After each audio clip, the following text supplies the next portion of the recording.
தமிழ் சினிமால இல்ல நெறைய கபடி படங்கள் பார்த்துருக்கோம் சார். நெறைய விதமான கபடி கமர்ஷியல் படங்கள் ஆகட்டும், இல்லன்னா கபடிக்குன்னே ஆர்ட் ஃபார்மா பண்ற படங்கள் ஆகட்டும். ஆனா இந்த படத்துல கபடி மட்டும் தான் ஒரு மாரி ரியல் மேட்ச் பார்த்த மாரி எங்களுக்கு இப்ப சில பேர் எங்களுக்கு ஃபீல் ஆச்சு. அதோடைய பேக்ட்ராப் எப்படின்னு சொல்ல முடியுமா? எப்படி இது உருவானது? இயக்குனருமே ஒரு விஷயத்துக்கு பயந்தாரு. ஒரு விளையாட்ட ரொம்ப பெர்ஃபெக்ட்டா தெரிஞ்சிருந்துட்டு, அதுக்குள்ளார படம் பண்றது ரொம்ப கஷ்டம். ம், ம். ஃபேக்கா ஆமா, பண்ணிற முடியாது. ஆமா. நீங்க எமோஷனலா கொண்டு போய் ஆடியன்ஸ் முகத்துல வச்சு கை தட்டுறதையோ, விசில் அடிக்கிறதையோ அப்படி பதிவு பண்ண முடியாது. இப்ப விளையாடுறத காட்டணும்.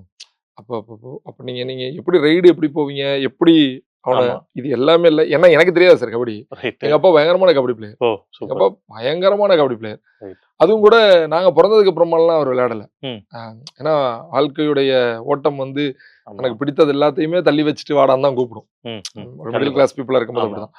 ஸோ அப்படி அதுக்கப்புறமா ஆனா, எங்க அப்பா எப்படிப்பட்ட கபடி பிளேயர்ங்கிறத அவருடைய நண்பர்கள் சொல்லி நான் கேட்டுருக்கேன். ஓ!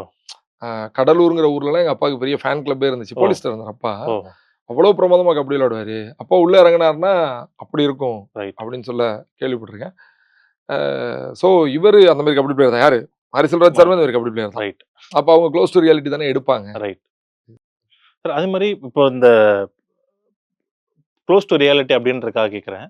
ஆ சில பேர் வந்து படங்கள் படமா பாருங்க அப்படின்றாங்க. சில பேர் வந்து படங்கள் படமா மட்டும் பார்க்காதீங்க. என்டர்டெயின்மென்ட் மட்டும் பார்க்காதீங்க. அதுல உள்ள சில விஷயங்களோ, சில வழிகளோ பாருங்க அப்படின்றாங்க.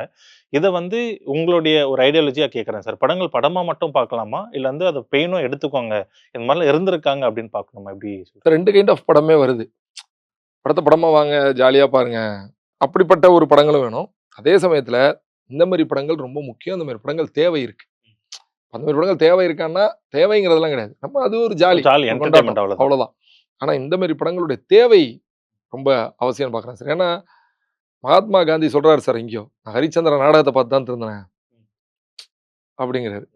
நம்ம தேசப்பிதான்னு சொல்றோம். இந்த இந்தியாவின் சுதந்திரத்திற்கு அவர் முக்கியமான காரணம்னு சொல்றோம். அப்ப யாரோ ஒருத்தர் அங்க திருந்திருக்காருன்னா, இன்னைக்கு நாடகம் இல்ல, அன்னைக்கு நாடகம் தான். இன்னைக்கு சினிமா வந்து பல கோடி மக்கள, லட்சம் இல்ல, அதாவது கோடி மக்கள கொண்டு போய் சேரக்கூடிய ஒரு பெரிய ஒரு ஊடகமா இருக்கு. அப்ப அதன் வழியா மக்கள சீர்திருத்த வேண்டிய ஒரு கட்டாயம் இருக்கு. அது கரெக்ட் தானே சார். இந்த படங்களும் தேவை, அந்த படங்களும் தேவை.